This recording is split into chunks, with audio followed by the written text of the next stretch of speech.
absolutely cannot stand the taste of water.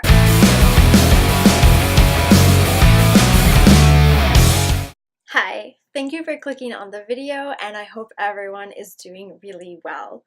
I have received a request to make more serious videos. So today's video is my attempt at being serious. I have really bad digestion, which is probably mostly due to my hypothyroidism, which is doing wonderfully, by the way. Thank you for asking. And my digestion causes all kinds of uncomfortable little side effects. I get bloated randomly. I will wake up feeling great, I will get ready for the day, and then suddenly I'll just, like, my stomach will be inches out, it'll be all squishy, and you can, like, literally just grab the skin and, like, hold it between your hands. Like, that's how bloated I get. I get constipated a lot of the time, and it's just a lot of just discomfort. I have weird pains in my stomach from time to time, but for the most part, it's just uncomfortable and just not very pleasant. And I am in no way healed or cured or whatnot, but I have found some things that have made my digestion run a little smoother, make the discomfort a little bit less.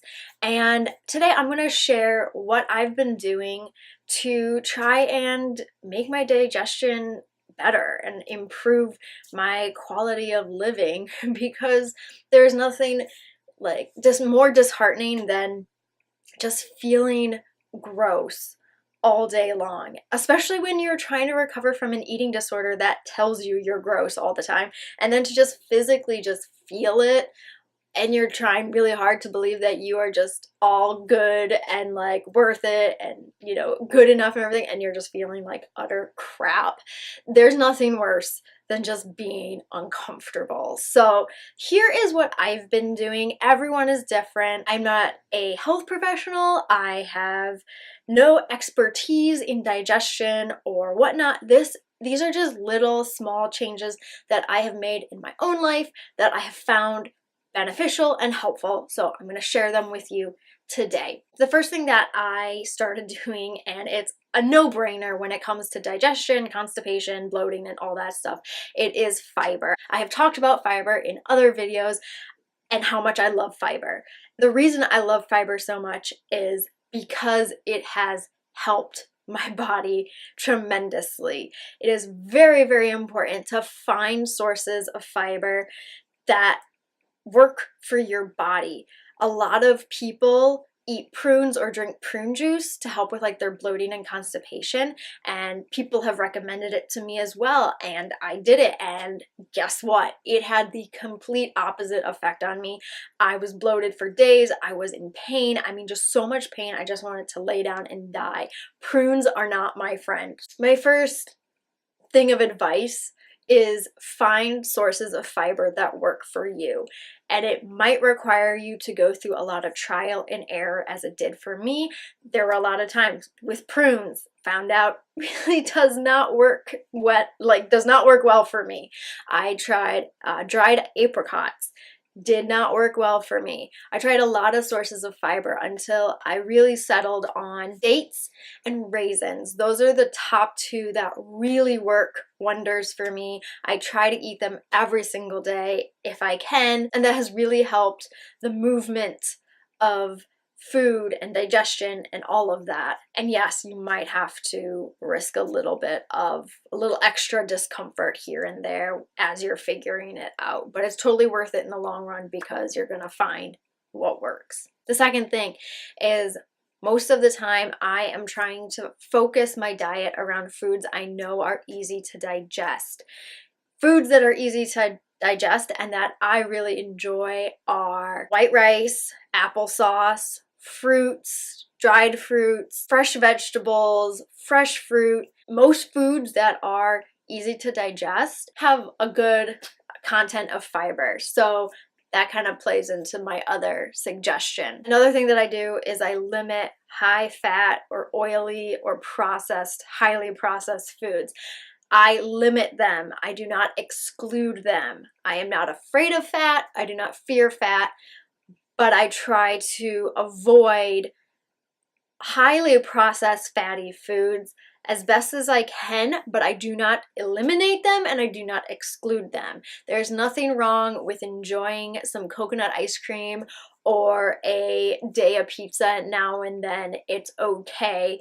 It's just you need to know that you might feel a little bit uncomfortable the next day, and are you willing to risk that for like delicious food? And that is why you should not eliminate them, because they're enjoyable. These are foods that you enjoy, and when you eliminate things, you cause a fear, and that can cause an eating disorder. So I never exclude them from my diet. I just limit what I eat on the daily basis. And also, it's important to find sources of fat that are gentle on your stomach, that are easy for your body to digest. And so I stick to avocados, tahini, and some like mixed nuts and seeds every once in a while. But my main two sources are avocado and tahini. If you have a medical condition that is like directly connected to digestion. So in my case, it is hypothyroidism. So I am on medication for that. Now it's important to find out what minerals and vitamins are beneficial to aid in the absorption of whatever medication you are taking, and make sure that you are taking those vitamins and minerals. And it's always important to make sure you're taking a multivitamin and any extra like capsules or vitamins or minerals that you feel your diet is lacking in, because you want a full balanced like diet, and sometimes our diets don't give us everything we need. So that's where like a multivitamin, or I take an extra capsule of magnesium just to help with my digestion. Most people don't take magnesium for the digestion like benefits of it, but there are benefits in that area. Magnesium is actually more for like it calms people down. It's good for like bone strength and stuff, but I found that it actually helps with my digestion. So I take it for that purpose, but there are other benefits to it. Try to eat on a schedule. Now that isn't to say you have to eat dinner at 6 o'clock, you have to eat lunch at this time. What it means is try to eat within a similar time frame every single day. Now you're not going to be able to do it every single day of the year. It just, life doesn't work like that. Things come up. You might go out, you might see people, you might have like holidays and stuff, but it's important on like your regular mundane day of the week, you are eating kind of on a schedule, and just kind of stick to that as best you can. Another kind of obvious thing is always try to drink water, and I try my hardest to drink water throughout the day, but especially when I eat, because when you drink water with your food, it helps the movement of that food through your body. Now, I hate water, and that might sound weird, but I absolutely cannot stand the taste of water. I think it's gross. So I use water flavoring with electrolytes. So I always buy like the powdered mixes that have added electrolytes in it. That way I'm guaranteed to drink lots of water, tastes good, and I am getting not just the hydration, but I'm getting some electrolytes. Next thing, exercise. I try to exercise regularly, but not to excess. Exercise is great for digestion because it gets the body moving, it gets functions of the body moving, and it kind of just wakes up the body. Especially I work out in the morning, so it's great. It just wakes up my body and kind of tells it, okay, it's time to get moving, we need some energy, and it kind of starts sending energy to all the different functions the body does. So the last change that I have made in my life to help with my digestion is no smoking, no drugs, no alcohol.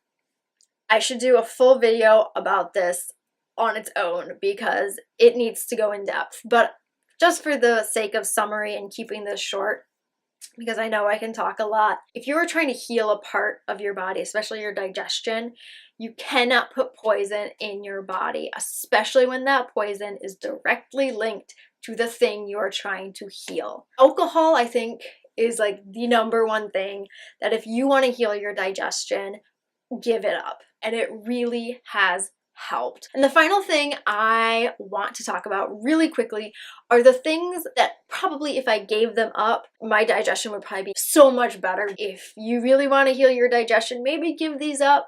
I'm not quite there yet. I still rely on them. I drink Zevia and I drink energy drinks. I do. I need one vice. I need one bad habit in my life, and that is my bad habit. So these are things that the extra carbonation is not helping the bloating, and I know this, and I should give them up. I'm not there yet. But if you are ready to give those things up, do it. It'll help with your digestion. Another thing that I should definitely give up or limit, which goes hand in hand with energy drinks, is excessive amounts of caffeine. I drink a lot of coffee. I am starting to not drink as much, which is progress. But again, if you're finding that you are drinking a lot of coffee or energy drinks or fizzy drinks of any kind, or a lot of caffeine or whatever, maybe consider cutting back, because it will help heal your digestion if you start to just slowly eliminate that from your day-to-day routine. And finally, artificial sweeteners. Now, I do try to stick to stevia or monk fruit, but every once in a while I do use the more artificial ones, and I have noticed when I do use the more artificial processed ones, I do have more stomach problems. So those are my 3 things that I still do that are bad when it comes to digestion, that aren't doing any benefits for my digestion. But the other 8 things that I do to try and improve my digestion have worked. So maybe one day I'll give up energy drinks, but probably not anytime soon. Anyway, I hope this video has helped. I hope you enjoyed it. If you did, please give it a thumbs up. I really appreciate it. I want to say a big thank you to everyone who has subscribed so far. If you are not subscribed, maybe subscribe, because why not? It doesn't take anything away from you. And feel free to leave a comment if there is a video request or topic, or if you have a question or anything, feel free to comment that, and I will see you next time. Bye!